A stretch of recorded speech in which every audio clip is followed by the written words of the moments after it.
Good day, everyone, and thank you for joining us. I'm Mike Dabity, and along with Dee Alsop, I'm the co-CEO and managing partner of Heart+Mind Strategies. Diversity and inclusion is a subject that many of you suggested as a roundtable topic because it's a critical issue that all of you are addressing, and of course, you all see it, hear it, not just in the news and even in our surveys, but we see it, you all see it in workplaces, communities, with stakeholders, and even with families. We've worked on this topic with many brands, destinations, nonprofits, and marketing organizations. It's important to get it right. I've seen in my own experience of working on this topic over the last couple of years, but it can be tricky. It can be tricky because there sometimes can be a tendency to overcorrect. And instead of being inclusive and welcoming, actions can have the opposite effect, despite the best intentions. So how a person or an organization approaches this topic is really important to get it right. And I'm really happy that we're having this session and with the individuals that are joining us. I want to say as well that we're looking in the mirror ourselves and evaluating our own organization. Diversity and inclusion is an important area for us as a firm. I'm going to be launching a D&I initiative here at Heart+Mind Strategies in January, where we as a Heart+Mind family will have conversations with our own employees and others to listen, learn, discern, and act to address our own policies and actions. And I'm looking forward to announcing that to our organization and leading that initiative and getting others involved so that we can listen and discern.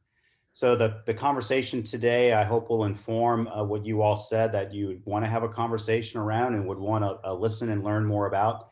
And I look forward to it for us as well. And just wanted to welcome you all and kick off the session. So thank you all for joining us. Thank you very much, Mike. And thanks everyone for being with us today. I'm going to do a quick setup and get right into our topic, and excited about some of the interactivity with today. I have put a few things as we've done in the chat channel to remind you, please chime in, engage as we've done before. We have some that are new with us today, I'm sure.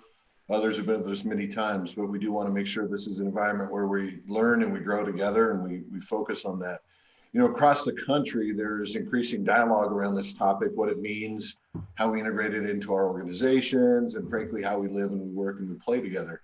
It was ironic that we learned that at the exact same time right now, the Insights Association during this exact same hour is having a topic like this. And Paolo Gaudiano is going to join us today. He tells me that there's almost not a single day that you can go when there's not a session talking about this. Today, we are seeking common ground, you know, to help with practical and productive ideas really across the board. And we believe and are excited about the notion of inclusion as a human-centric principle to this, to guide thinking, planning, deploying, and measuring efforts in this area. Now, what I want to do, as we always do in our sessions here, is anything that we've got that's new data, I want to set just a couple of things up for you real quickly from things that we've gathered in our national tracking data since, as you know, early in March. Now, these are a couple of things that would be relevant to set up what we're going to talk about today. Since April, really, we've been tracking, since March, April, we've been tracking a lot of things around attitudes around the country. And one of the ones, those of you who've been with us this whole time, you know, we've been tracking emotional response to COVID, to everything, just in the national sentiment. When we do some advanced analysis, we've created these segments of this concerned realists, these hopeful optimists, and these anxious worriers. Now, those groups, what they have changed throughout the course of the year, but most recently what we saw as of last night with our latest tracking data is that hopeful optimist group that kind of started to spike into, or started to increase in terms of October, We now see since the election and the current state of the virus and perhaps other things, that maybe dropped just a tad. Most of the country sits into that practical space of concerned realists about this emotionally. The other thing that we track and have been tracking on this time is the impact on those higher order goals or values in our lives. This is something that that we believe is critical when you're going to try to understand humans, understand what's driving their feelings and emotions, but also at a higher level, their goals in life, their goals as an individual, as a human. What's interesting is that the one over the course of this year that's been impacted the most in a positive way is an increase in the sense of concern for others. And it's interesting that we consistently have seen that. At the same time, and you see this has spiked again post-election, that the one that's been most negatively impacted is this sense of social order. Interesting when you take those together, because they have a lot to do with what we also have been tracking of this notion of, is this pandemic and the things experienced in our society right now bringing us closer or further apart? Originally, as you know, when we first gathered and started tracking this and the pandemic hit, there was an upswell of people feeling like this is bringing us closer together as a country. A majority of the country felt that way. As soon as states started taking actions and got closer to the election, we've been steadily in this division space of the majority of the country feeling like we're getting further apart. Now, in this, we've seen that there's a relationship really between how we feel and how our highest order goals in life are being impacted when it comes to the current state of division. Carlos, who runs our analytics group, took a look at 6 months of these data and just did a quick analysis to say what really is indicative of people that feel we're divided or not. It won't surprise you, I think, to know that the more angry, concerned, confused, and resigned you feel and worried, then the more likely you are to feel that as a country, we're getting further apart. When it comes to our values, it was interesting to note that self-esteem and success, personal self-esteem and success, when they are impacted negatively, the more likely we are also to feel like we're divided, which makes it very personal, puts you in a place of being on the outside, and makes that division something that becomes very real of your ability to succeed and have that sense of self-esteem. With that dynamic in place, the question is, what are we going to do about this? Not just in how we vote. The partisan divide is clear on this, although it's interesting that those that believe we're divided are the middle, not the extremes, the people in the middle, seeing that division greater than those that are clearly divided on the extremes.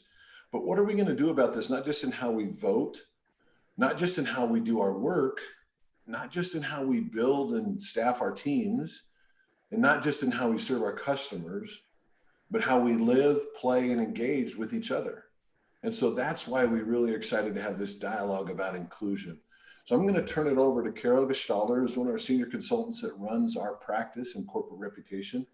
And I also want to introduce a longtime friend of mine, 20 years or so since we first met, Paolo Gaudiano.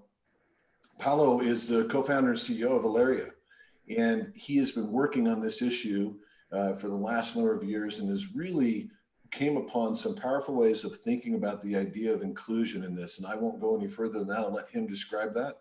But Carol, let me go ahead and turn it over to you, and then we'll get into Paolo. Thanks, Murray.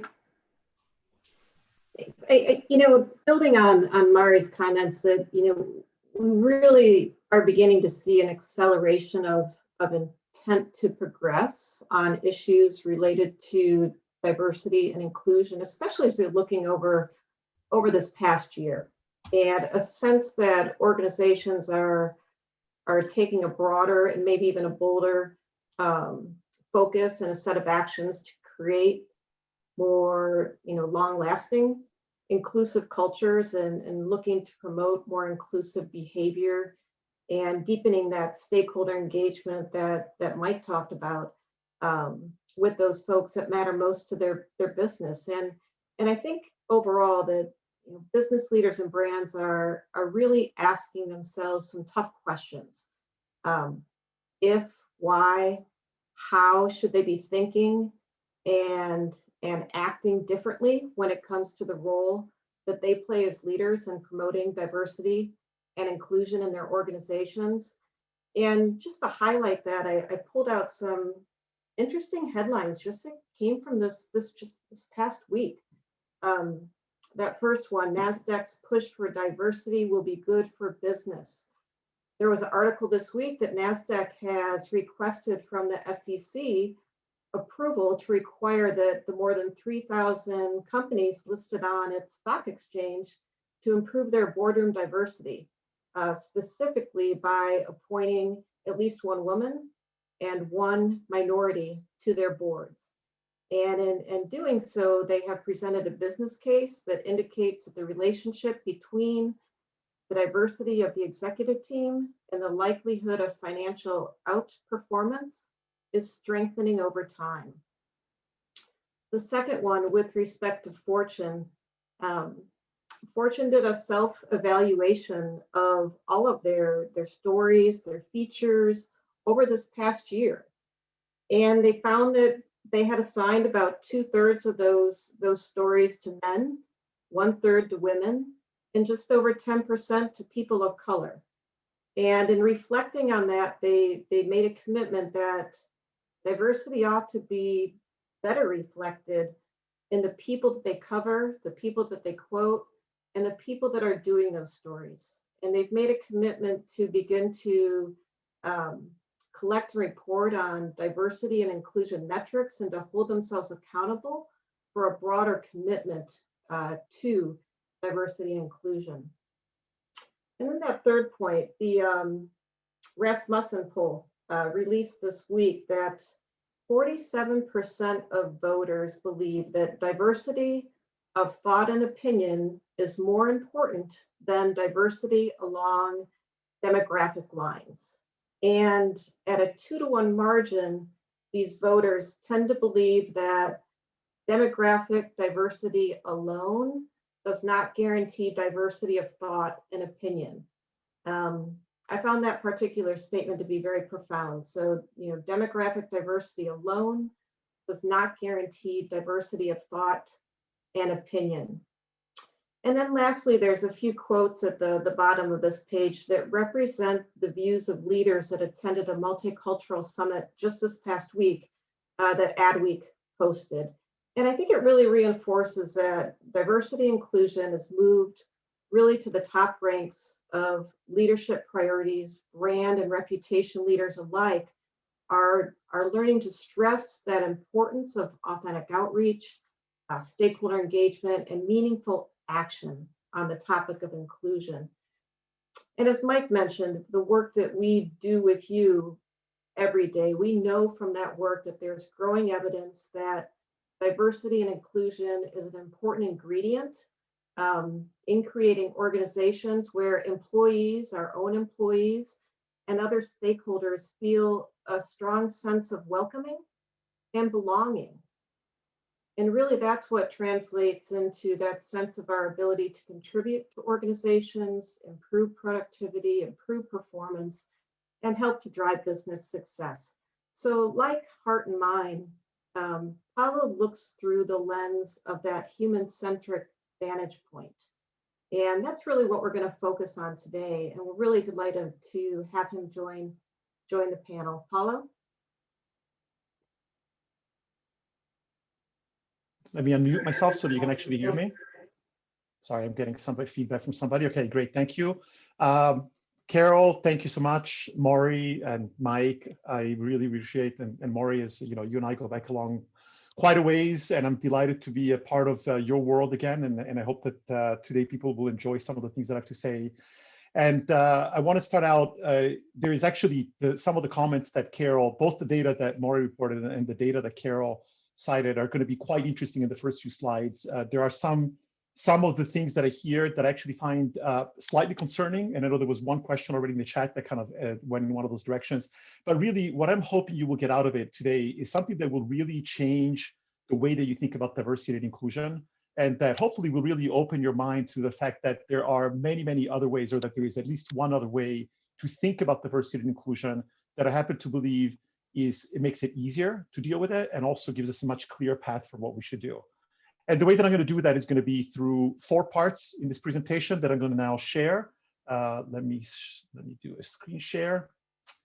And here we go. Okay, so presentation outline. So what I'm going to do is, first of all, I'm going to talk about this idea of putting the I back in D&I.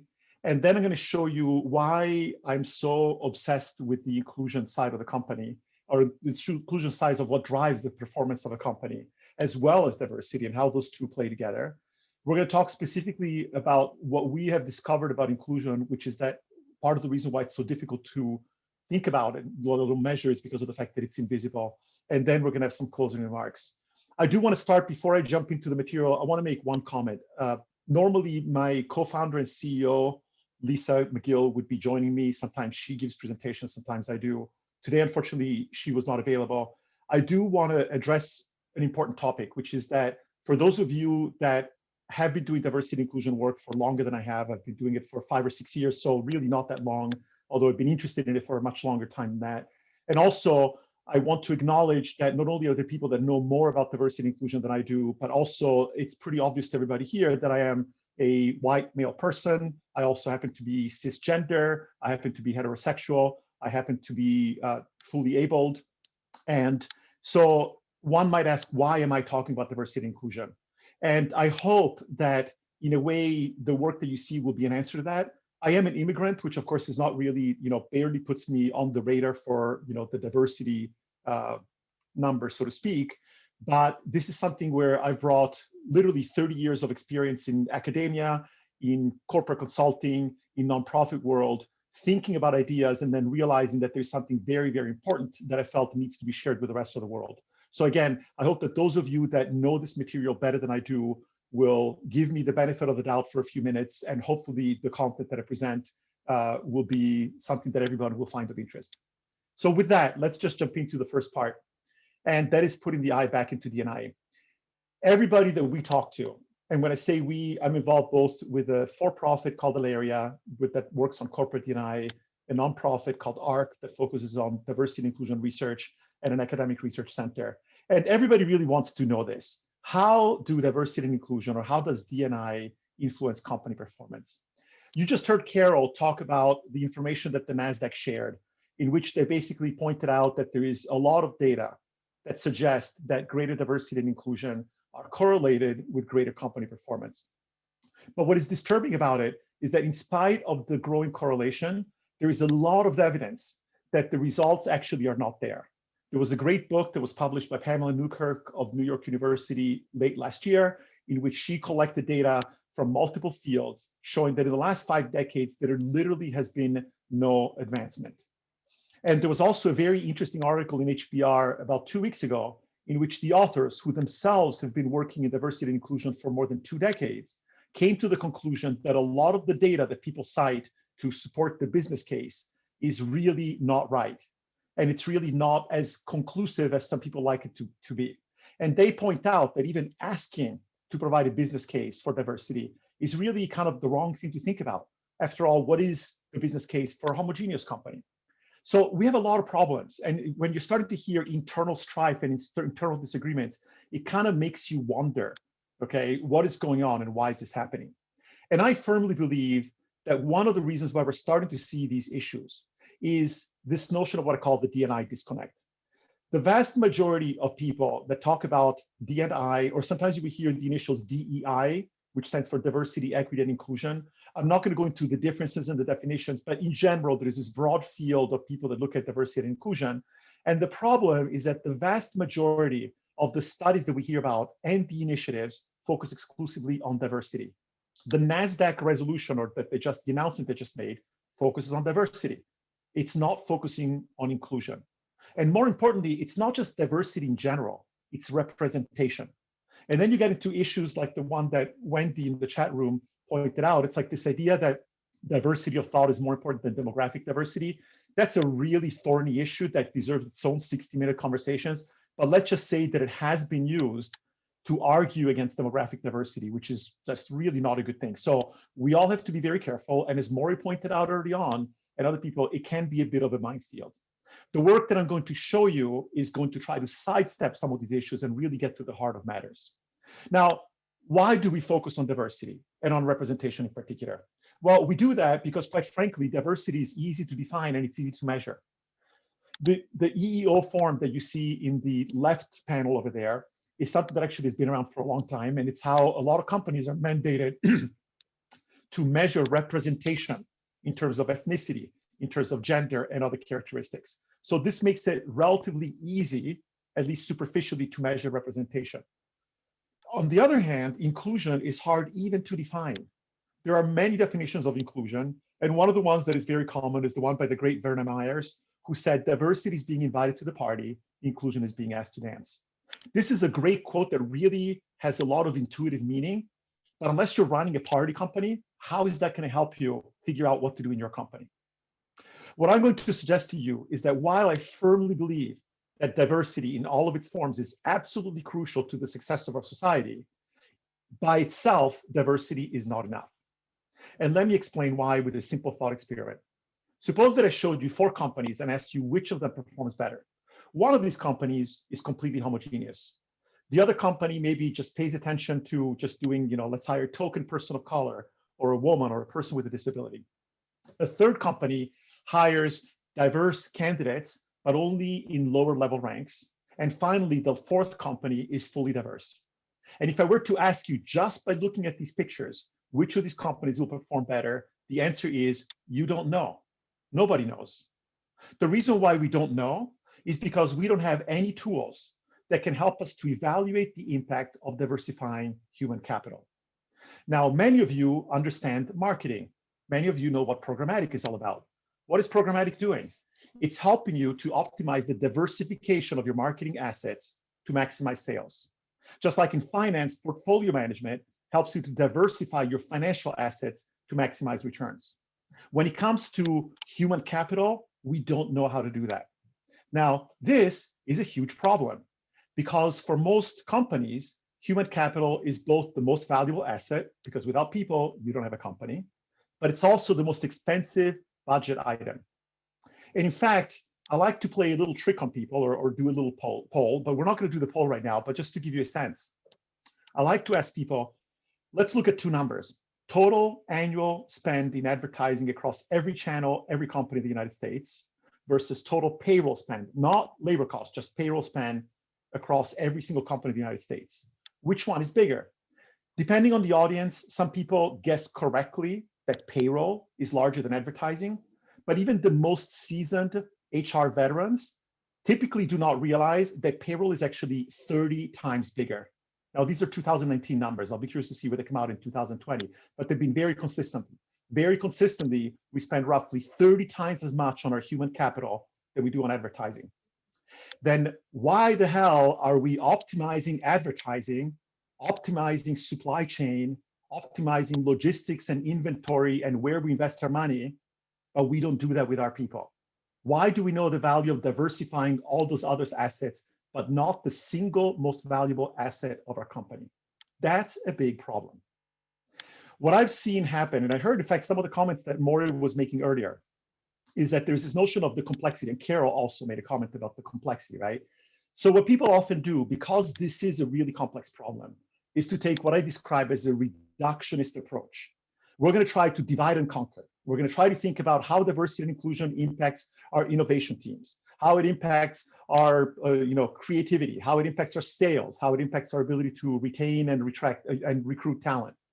And the way that it often boils down is people making statements such as, you need to be a diverse company in order to be able to recruit talent from diverse backgrounds.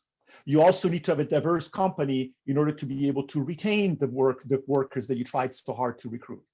You also need to have greater diversity for greater productivity and innovation. We heard that comment about having the diversity of thought and driving true innovation.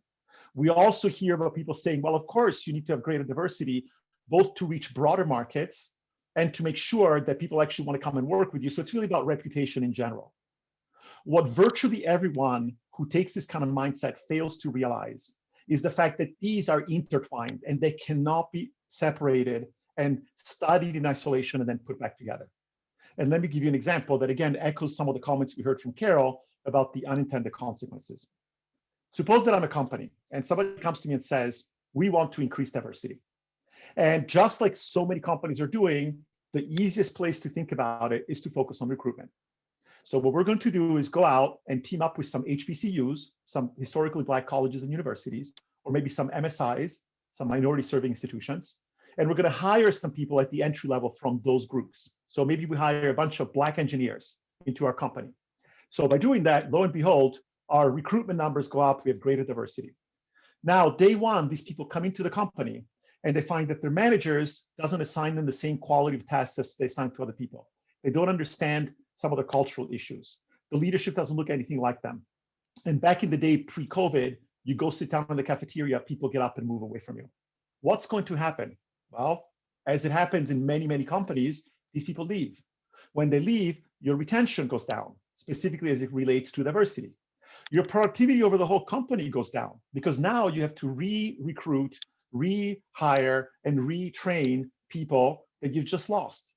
And of course, that's also going to generate a bad reputation, both externally, where people say, oh, you don't want to go work there, and internally, where the leaders will look down and say, oh, see, we tried with those people and it didn't work out. And as a result of that, you're actually going to have a negative impact on your recruitment because it will be hard to bring people in the company. So this is the message. Just trying to force diversity can backfire, and it's a very, very dangerous thing to do. I like to give people the following analogy. My wife comes in and says, oh, honey, it's so cold in the house. Look, the thermostat's read 50 degrees. Oh, I'll fix that. I light a match and I put it under the thermostat. Wow, now the thermostat is reading 80. But meanwhile, the windows are broken, the roof is leaking, and the door is got a cracked, big crack in it.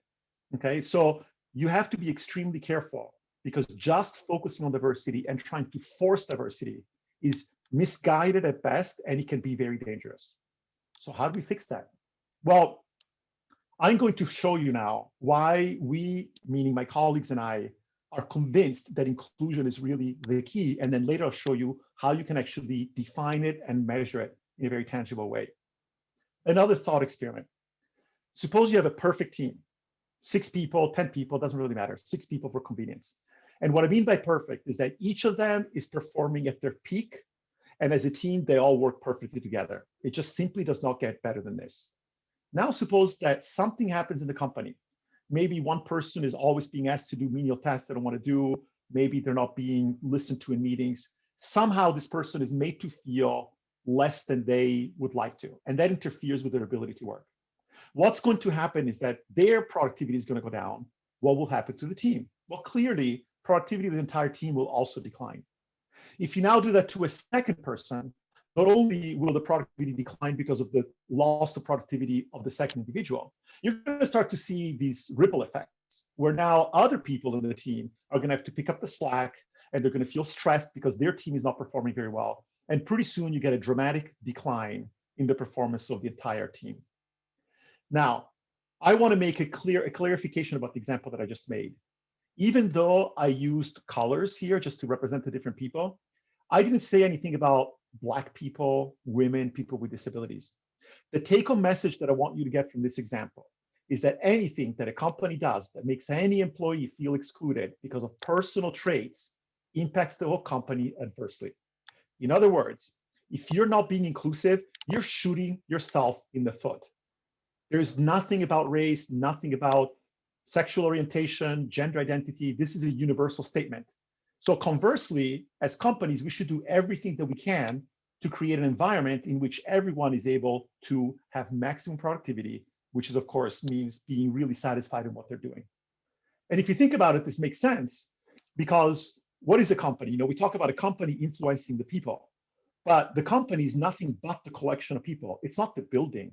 So that means that whatever you as a company do that has a negative influence on your people will come back to bite you in the rear end because that's ultimately what your company's performance depends on. It's the performance of all these people. I hope that this little thought experiment, actually the 2 thought experiments, helped you to realize why we think it's important to revisit our question. The question is not so much how does diversity impact performance, right? We need to start to realize that inclusion is also crucial to performance. But what I want to do now is I want to show you some of the scientific work that has led me to doing this work that also shows that inclusion is also crucial to create and sustain a diverse organization, and that really you need all of these ingredients to be a successful company. So this is the second part of the talk. It's about showing you in a quantitative way how inclusion and diversity jointly operate, and in particular, how inclusion can shape both the diversity and the performance of your organization. And I'm going to use a simple example of gender biases in promotion. And the example is meant to be superficial and very simple because I think it will drive home the point. Suppose that we have a company. This is literally a computer simulation. It's what we do at our company. We build these computer simulations. This is the scientific background on the academic side, and it helps us to understand where we're going. That's how we've come to some of the conclusions that you'll hear later. So this company is very simple. For simplicity, we have only two kinds of people, yellow and blue, which are going to associate with women and men. This is not meant to say that we believe that binary genders is the right way to represent things, but we're just trying to make an example, and I hope you will see why we decided to keep it simple. You'll see another example later where we have different kinds of diversity within a simulation. This company is very simple. It has entry-level people, managers, VPs, and executives. People just kind of walk back and forth. They do their thing. Over time, the company grows. Some people leave or get fired, and people get promoted through the ranks. Let's see what that looks like. So here now you should see an animation. Hopefully the connection is good enough, where you see some people floating up that are getting promoted and some that pop up and turn gray and disappear. Those are being separated from the company.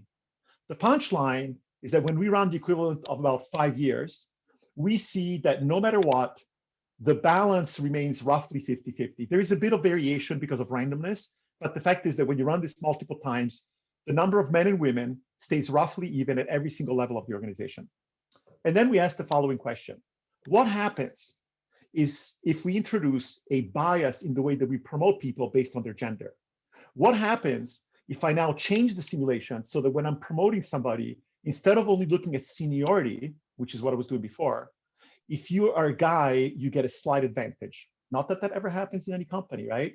But what would happen? What does the simulation tell us? So I change one parameter, run the simulation again, and this is what it's going to look like. And it's a little bit accelerated just so that it doesn't take as much time. But what you find is that with just that one change, look at what happens to the company. You don't just get an imbalance, but you get exactly the kind of imbalance that we see in the real world, where the vast majority of the leadership is now male.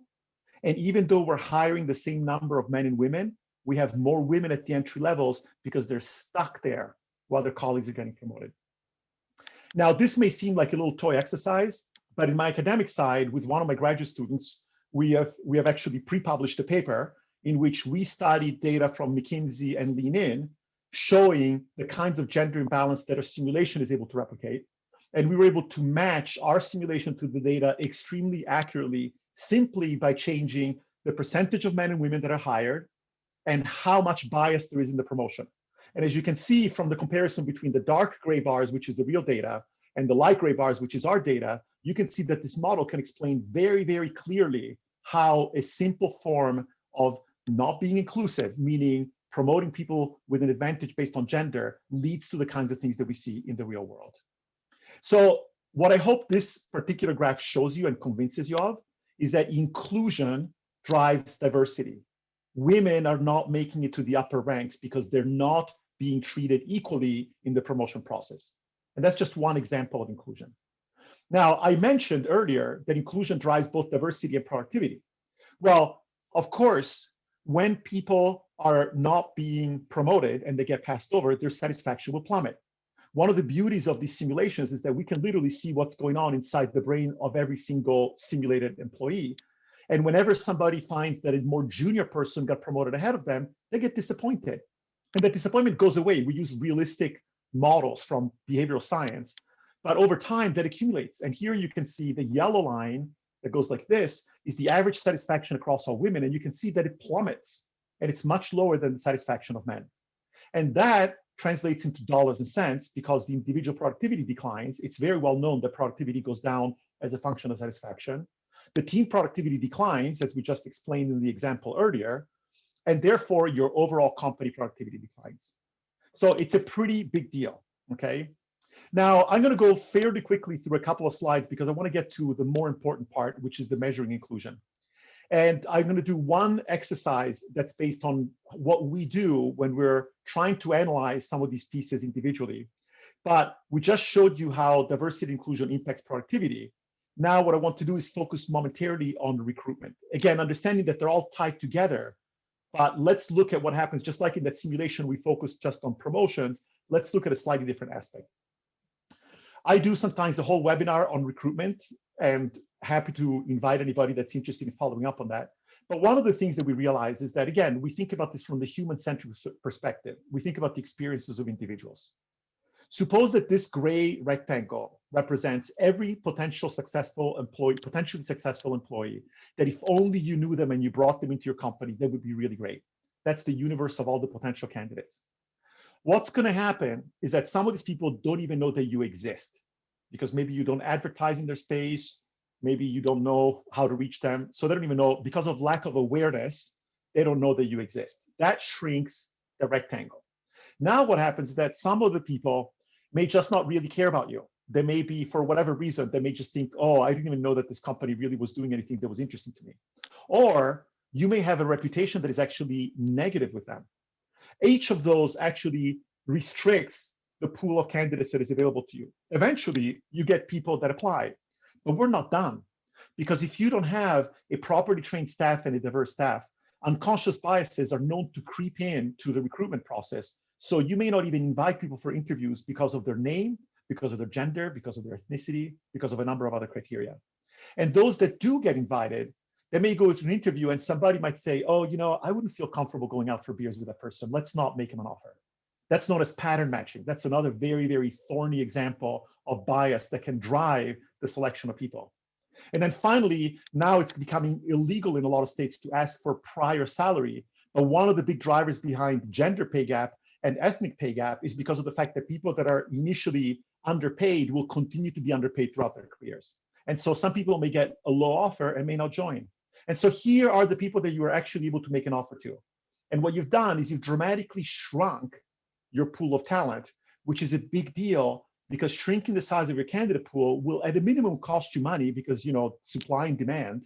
But if you believe that talent is equally distributed, if you're focusing on only one segment of your talent, then you're going to have to go deeper into that pool, and you're going to miss out on some high quality candidates from other segments. Now, to show you where, again, the kind of scientific background that comes in plays into this, I'm just going to go through one of these steps and do a little bit of an exercise to show you how it translates to the real world, so to speak. And that is, let's look at that first step, which is the awareness about people that don't know about you. What I'm going to ask you to do is to play a little game. And in a moment, I'm going to share with you a website. I'm going to ask you to try not to quit Zoom accidentally, but just open a separate window, and I'll give you the URL in a moment. And you're going to go to this website where you're going to see a page that looks very much like this, where it just kind of gives you a little bit of disclaimer. Everything that we collect is completely anonymous. We don't know anything. We don't know who you are. We don't have any way of tracking you. We don't ask for your email or your affiliation. And then once you're ready, you can click Get Started. And once you get started, you're going to go through two steps. The first thing that's going to happen is that you're going to enter some anonymous data about yourself. The screen is going to look like this. And we're asking you, and again, this is really meant as an exercise, so don't take the specific question that we asked too seriously, but we chose 5 different characteristics: race and ethnicity, gender identity, sexual orientation, whether or not you're born in the US, and whether you have any visible or invisible disabilities. You don't have to answer any of these questions, but when you do, as you will see later, it helps us to actually, we're literally collecting data over multiple workshops, because it provides a fascinating look into what professional networks look like in this country. So the next thing that's going to happen is when you click next, you can see that there are, at the top, there are 4 little boxes. One of them is yellow right now. So we ask you to think about 4 people in your professional network.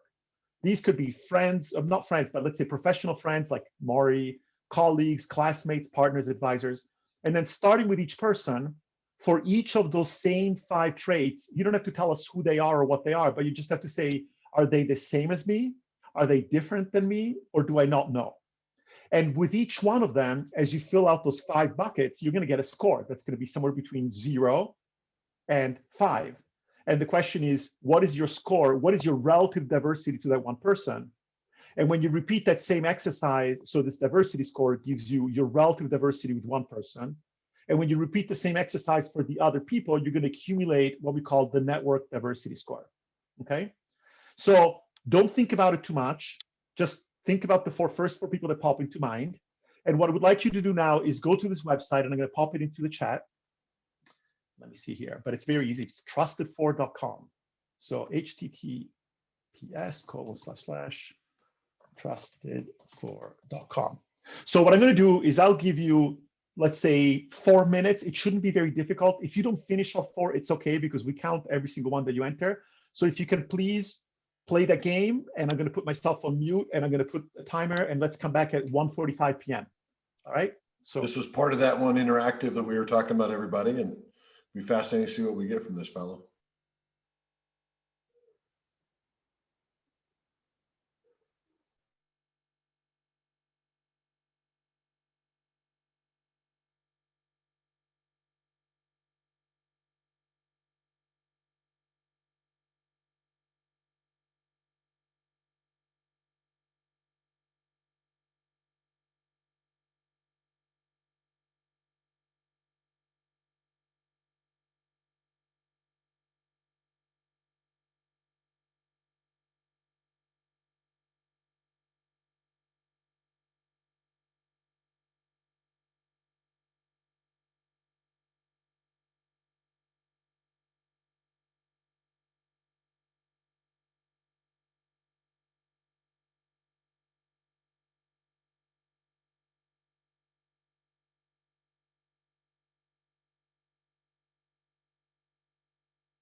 I did want to reference some of those. If you have put some questions in here, we will get to those as we get on the backside of the great questions. Thank you.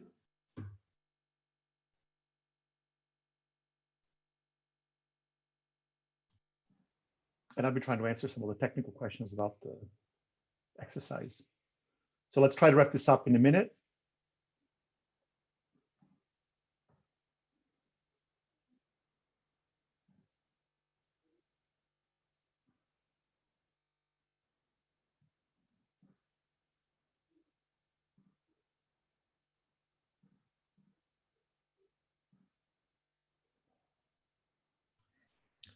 In fact, Paolo, as you're waiting, as we start in just a minute, you may want to look and read what Heather and Rochelle had on there. Not necessarily to answer right now, but just so you're prepared. I will look. Are they in the Q&A side, in the Q&A part? Just in the chat, just straight up in the chat. Oh, I missed it. I'll go back in a minute. No worries. We'll ask you about it. Yeah. Or readings. Yeah, I'm happy to. Oh, huh. Yeah. Ask me those questions later. That'd be great. Thank you. Okay. All right. Let's go ahead and wrap it up, and I'm going to show you something interesting in a minute. I think that's great. So let's go back to why I'm asking you this question, and then I'm going to show you the results. I'll actually show you the data from the data that you've entered combined with data that other people have entered in recent workshops. So we created another simple simulation that takes this notion of diversity, and especially the diversity score, to show why, especially for growing organizations, embracing diversity from early on is so crucial. So in this case, what we're doing is we have a team, hypothetical startup, let's say, with 2 founders, and both founders have the same characteristics. And if you remember that score, somebody asked in the chat, what is the meaning of that score? So the general idea is the following. Diversity, we think, rather than saying you're Black, you're Asian, you have a disability, you're queer, it's useful sometimes to think about relative diversity. How similar or along how many dimensions are 2 people the same or different? And so if we're thinking about a country like the United States, where in the business world, the normative majority tends to be cisgender, straight, fully able white men, then a cisgender, heterosexual, fully able Black man would be kind of 1 degree of diversity away, or a white woman would be 1 degree of diversity away, but a Black woman would be 2 degrees of diversity away. Now, don't take this too seriously, but the idea is that it kind of captures the notion of intersectionality for those of you that are familiar with that. And in this little diagram here, what I'm showing you is 2 things. The little dots that you can barely see underneath the big box for the company they basically go from lighter colors to brighter colors. Those represent those scores that you just figured out, 0, 1, 2, 3, 4, but that's relative to a white man who is heterosexual, cisgender, fully abled. On the left is a histogram. That histogram shows the combined professional networks of these 2 founders in terms of how many people in their networks have a diversity score of 0 to 1, 1 to 2, 2 to 3, 3 to 4, just like the game that you played. Before I show you results, I want to show you what happens when you have 2 that are very homogeneous. When I click go, what you're going to see is that the company is going to repeatedly be created by sampling essentially people out of the founders' networks. And when you do that, you can just see visually, or you can look at the vertical bar on the left, which actually shows you representation. But you can see that the company with the results will be highly homogeneous. On the other hand, if we start with even 1 person with 1 degree of diversity in the founding team, what happens is that their networks, by meshing together, become much more distributed, like the one you see on the left. And when you create the company, lo and behold, you get a much more diverse company. In fact, in this little example, you can see that on somewhat, again, it keeps looping over and over again, but you can see that sometimes the company that is created actually has a majority of people who are not diversity 0, like in this case right here, okay? And it turns out that this matters because many hires come from your network, and most people's networks are homogeneous. Therefore, companies that are homogeneous tend to stay homogeneous. Now, I'm going to switch over very quickly just to show you a glimpse of the results that we obtained from you. And it also combines a couple of workshops because we never know how many people we will have. So I wanted to have some data in there. But let me show you, let me share my other screen. And here it is. So this is literally live data. So this histogram is just like the histogram that I showed you in that simulation. I want to point out that because we've been collecting over multiple workshops, and some of the workshops, we tend to get a lot of people who are not necessarily white men. We actually get a histogram that has a peak around 1 to 2. Now, somebody was asking about that number. If you have a number between 1 and 2, so remember 1 and 2 means that of the 5 characteristics that you chose for these other people, on average, maybe they have 1 way in which they're different from you, maybe 1.5, right? So a score of more than 4 means that it's somebody really different. Like for me, let's say a queer Black woman with a visible disability who was born in the United States, because I was not, would have a diversity score of 5 relative to me, okay? Now, interestingly, we can drill down, and this is why we ask you about questions, so about your personal questions. Now we can say, well, show me what these histograms look like for all the people that identified as female. And what we find is that normally women tend to have a slightly more heterogeneous network than men, and I can share that by showing you this. So you see how the men peak at between 1 and 2, whereas the women tend to peak at a slightly higher number. If I do the same thing by ethnicity, likewise, okay, here's race and ethnicity. If I look at white or Caucasian, there tend to be very homogeneous networks. If I take a lot of other ethnicities and races, you can see that the numbers shift over to the right. So this is not just a theoretical exercise. This is truly what happens when we create companies based on our professional networks. Now, I want to go back to the presentation because I still want to get to the juicy part, and I realize that we don't have a ton of time left. So let me go back to, give me 1 second to find my right window. Let me go back to here and share the screen again. What I hope the presentation that I've given you so far has done is to help you to understand why we believe that diversity and inclusion are both crucial to recruiting talent. But really, I want to point out something more general, which is that, and I could go through a similar example with the other 4 pillars that I mentioned before. But really, what you should be asking is the following: not how does diversity impact performance, but if you truly want to understand which of these companies will perform better, you need to understand for every individual in the company, in which company will that individual feel more included. So given that inclusion is so important, then I think intuitively people understand that it's important. But why aren't companies measuring inclusion? The reason I believe for that is because inclusion is invisible. And let me explain what I mean by that. I like to use an analogy with health. When I introduced myself, when Maury introduced me, he didn't say, "This is Paolo and he's very healthy." Now, if you had seen me about 5 weeks ago, 6 weeks ago, I had a mountain biking accident and I had a big pad on my shoulder. And it was very painful. And people said, "Oh, what happened?" "Oh, I fell off a bike." Okay. Now, we don't notice when we're healthy.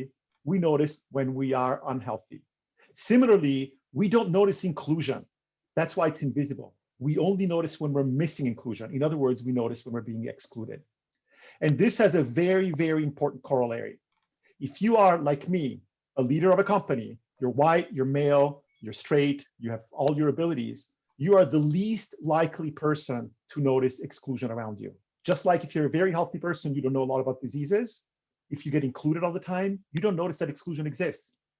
And it creates this weird paradox where even the best intentioned leaders who want to embrace diversity and inclusion, they are clueless because they just don't see it. It's invisible to them, okay? Now, the health analogy was actually what led us to do the work that we're doing right now, which is that when you go to the doctor, they don't just ask you how healthy you are, they give you one of those annoying questionnaires. Why do they do that? Because they have studied over years constellations of symptoms that represent particular diseases, and then they can prescribe actions that will improve the situations based on your unique characteristics. Similarly, we have come up with a notion of what we call the 9 categories of inclusion. We have basically realized that when people feel excluded, we can typically bucket those kinds of exclusions depending on what aspect of your daily life at work are impacted. Is it about your access at participation? Is it about career opportunities? Is it about work-life balance? And just to give you a very quick example of what that looks like, in the category of respect, for example, what is respect? Well, respect is not being interrupted in meetings, having your opinion count, receiving credit for your contributions. In our work, we literally ask people to tell us about specific examples of when they felt excluded. And in the respect category, we get things like these. I'm always asked to take notes during team meetings. Or some of my colleagues make fun of my accent. Or I walked into a meeting in my new job and someone asked me if I could bring more coffee. And I'm sure that many of you in the audience, probably those of you who are not white and male, might have had these experiences before. We hear these kinds of things all the time. Now, there's another very important point, which is just as you don't get COVID just by being in your own home, you get it from somebody. The same is true with exclusion. Exclusion doesn't come out of the air. Exclusion comes from people. And this is just a small parenthesis, but it's the problem with focusing on a culture of inclusion, right? Because we tend to think of, oh, we did a survey and we found that 85% of the people feel that they're included. Or, we have an index of 85%. The problem is that 85% could mean that everybody feels included 85% of the time, or it could mean that 85% of the people feel included 100% of the time and 15% feel excluded all the time, right? And the point is that experiences do not result from culture, they result from people. So when we do our exercises, and I'm sorry, we're not gonna have time to do a full-blown inclusion exercise, but we literally ask people to tell us about experiences, and then we ask them to tell us about, is this experience because of a policy? Is it because of leadership? Is it because of management? Is it because of your peers or reports, or maybe even for people outside your organization, like your suppliers, your customers, et cetera? So the way that we measure inclusion, and if we normally do these longer workshops where we can actually do this exercise, but we literally use an online platform where, again, we ask for anonymous information about their demographics, and then we ask people to fill out these little cards where they tell us something that happened to them and then to categorize it. Now, the kinds of data that we get with this is astounding, and let me give you a couple of results. So the first thing that we can do, and these are data from a couple of real companies in the financial sector that we put together and anonymized. So the first thing that we can do is we can rank order the areas where you're having the biggest problems, and therefore the areas where you should focus. Respect, incidentally, is almost universally the biggest problem that we see. People feeling lack of respect. And the second thing that we can do is to say, where is that coming from? And in this particular case, we had a very senior population, meaning senior in the sense of professionally advanced population. So we actually had a lot of people for whom managers were actually part of the leadership. Normally, what we see is that managers are the biggest source of lack of respect. Leadership is second, peers is third, and that in general, it's people, not policies, that create problems. But I want to show you another thing. When we combine the sources of the exclusion with the categories, we can create these heat maps. And aside from the fact that they immediately help you to pinpoint, for example, for these organizations collectively, it looked like they had problems with leaders and managers being disrespectful. But what's super cool is that you immediately see what we mean when we say inclusion is invisible. And to do that, we took that same data and we sliced it by looking at the experience of Black women in these organizations. Notice how the numbers are much higher. There's much more deep red throughout the table. And here's what it looks like for white men. It's invisible. These people truly do not experience exclusion, okay? So, I'm gonna skip the slide. So I wanna conclude by telling you something about the value of measuring inclusion instead of representation. One of the things that people often talk about is the idea of, how we're gonna be measuring diversity. The problem is that diversity is a lagging and indirect measure. You're doing something today that may take years to manifest itself, and it's influenced by a lot of other things, whereas inclusion is something that you can measure instantly, fix a problem, and measure it again. Also, whereas diversity and representation focus on differences, inclusion focuses on shared experiences. We're not placing people into buckets because inclusion applies to everybody.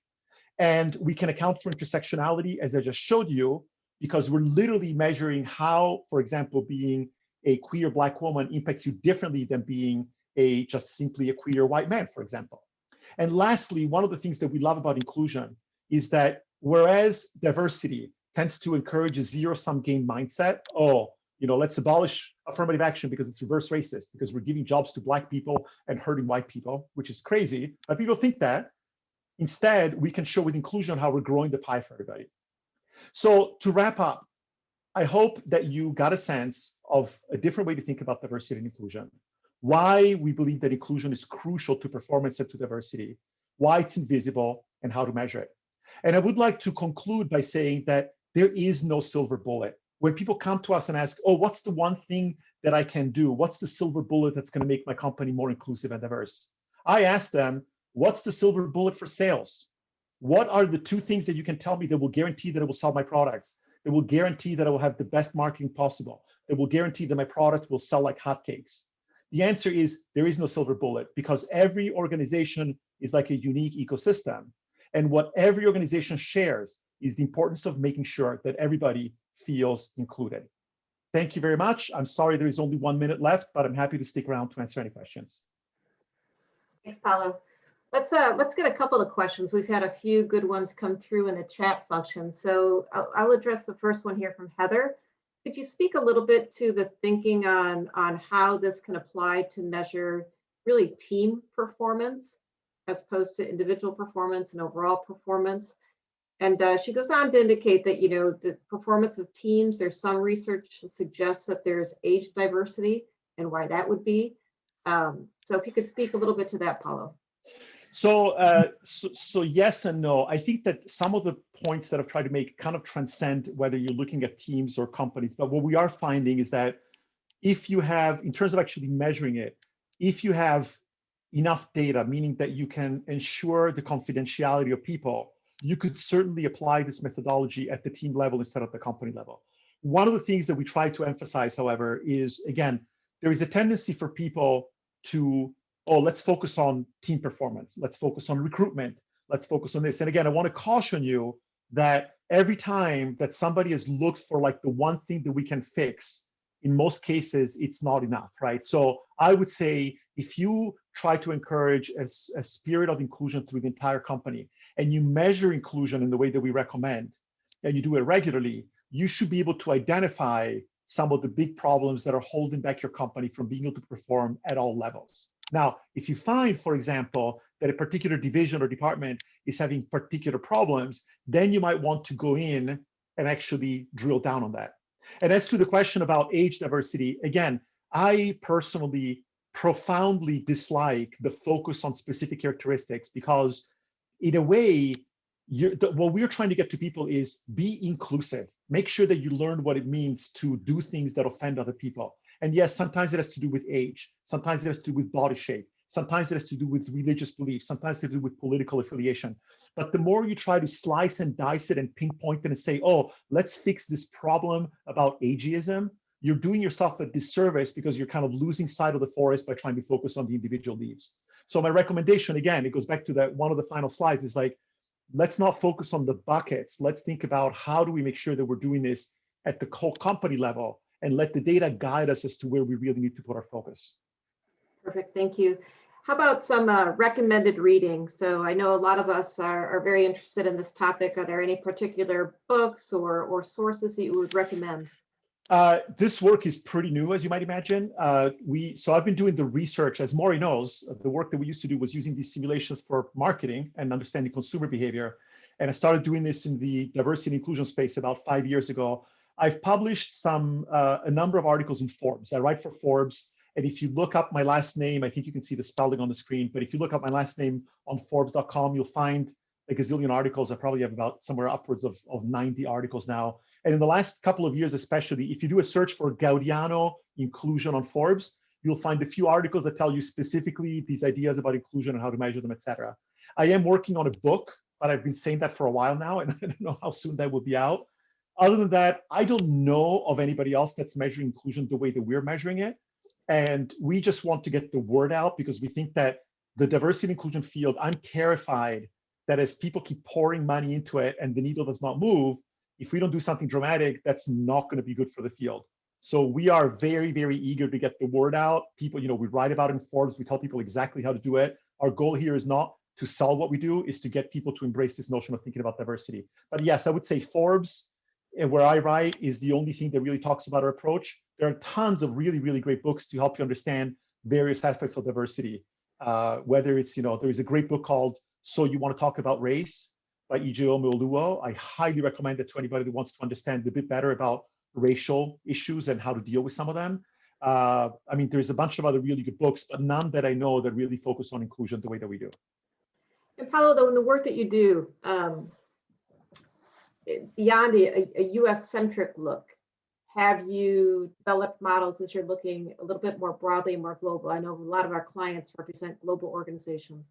Yeah, no, and actually, I'm happy to report that we very recently signed our first, we started doing these inclusion assessments a year ago, and then with COVID, we had sort of a major boom, because not just because of the increased awareness, but because we were forced to develop a tool, an online tool, and suddenly we realized that we could scale it both geographically and in size. And if you think about it, inclusion, in that dropdown, we ask you questions about ethnicity, for example, that are kind of unique to the United States, but the same exact approach can work globally. And we literally just signed a contract with the Fortune 500 with a global footprint, and we're going to be doing the same exact assessment across multiple geographical locations. And the only thing that will change is that there's going to be slightly different questions about the characteristics, so that we can say, for example, maybe in India, maybe it has to do with caste or with religion.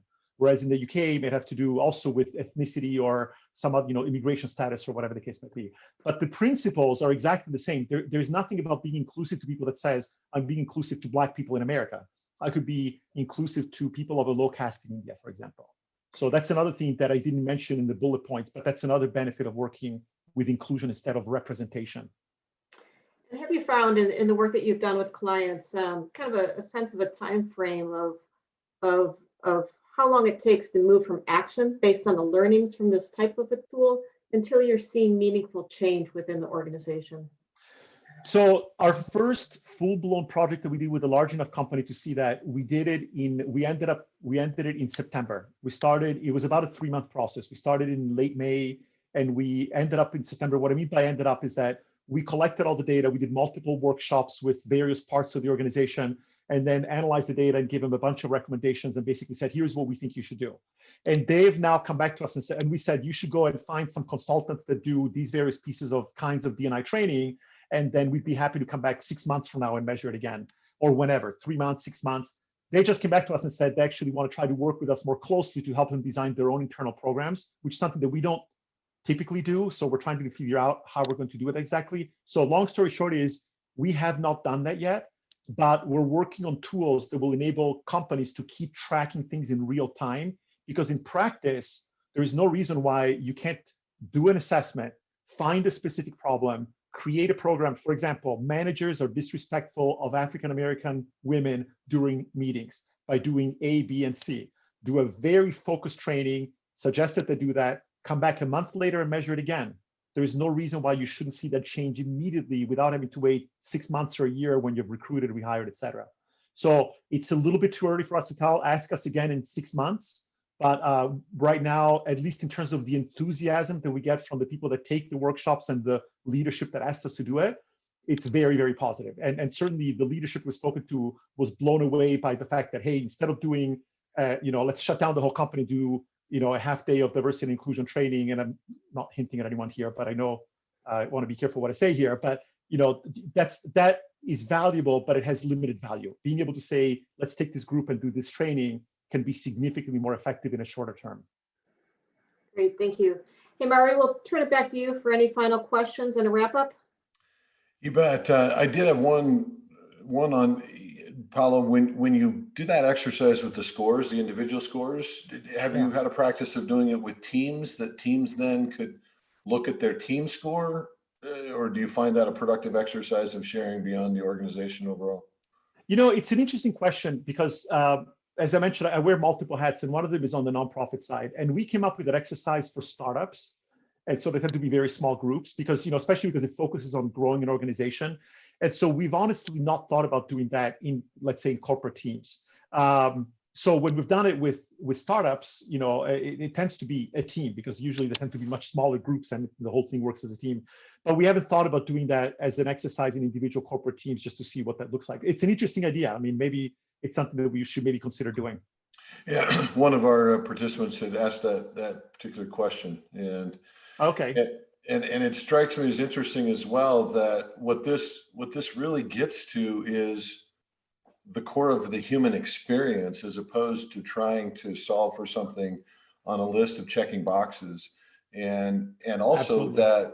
that as individuals, it could even be our skill set, our background, our work, when you're trying to engage and innovate and go into new areas, this is a really interesting way.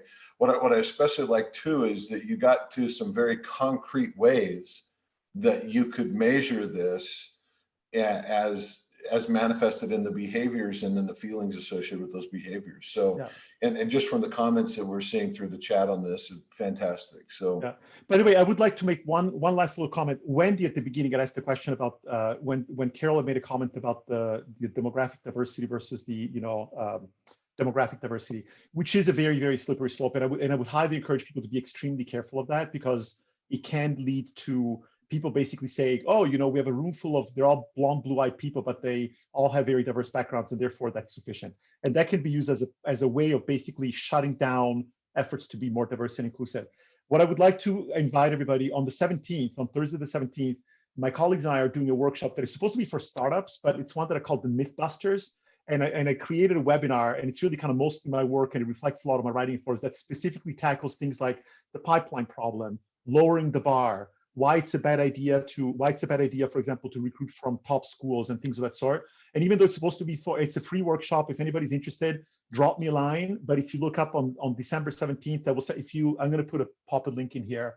And again, it's meant to be for the public, for the general public, but let me put that in here. If you go to Aleria research.org/better startups. Again, it says startups, but it's really open to anyone. And you will see there is a registration link in there. If you're interested in hearing about this, great. Otherwise, anybody's more than welcome to reach out to me. I'm going to type in here, paolo@aleria.tech. I think it was up on the screen. I welcome any comments. And, these are phenomenal conversations, and it's so important. So I really, really appreciate the fact that everybody paid attention. And I'm very grateful that you invited me to speak to this great audience. Yeah, I really appreciate it, Paolo. It fits really nicely with the intent here. We do this forum to share good thinking and good ideas. And I think we all have received a lot of that today. And if anyone has ideas for the future topics that you want to take on and people that have stuff to share, that's really the spirit of this. And one of the things that I've always loved about my relationship with Paolo is just trying to do things that are enhancing our ability to make better choices and to be able to be more informed and using data and simulation to get there. And so I hope that you can take these things, apply it within your own methods, your own techniques, and engage with each other as to new ideas that you had. I know I've got several things I want to follow up with Carol on myself in terms of what we talked about today. So thank you so much, everybody. Take care. Have a great weekend. In 2 weeks, we are going to be gathering, and I just want to do a promo because we're kind of excited about the idea that it's a little play on the title here, but in 2 weeks, we're going to gather and we're going to do 2021 when hindsight is 2020. And what we're doing with that is we're actually going to have a lot of people, inclusion is a good principle for this. We're going to have a lot of people, clients, as well as our own employees of younger, older, in between. And we're going to just do a vignette of very real sharing of human experiences of what have we learned and changed as a human moving into 2021. Because in reality, 2021 is seeming to be very similar to this year. The difference is we know it going into it now. And so we're going to try to share some of that. If any of you would like to be a part of that, just message me and we'll throw you in the mix, because we're going to do kind of a back and forth with a lot of different people on just their top 1 or 2 thoughts. So thanks so much, everybody. We sure appreciate the chance to engage this way. Thanks, Paolo.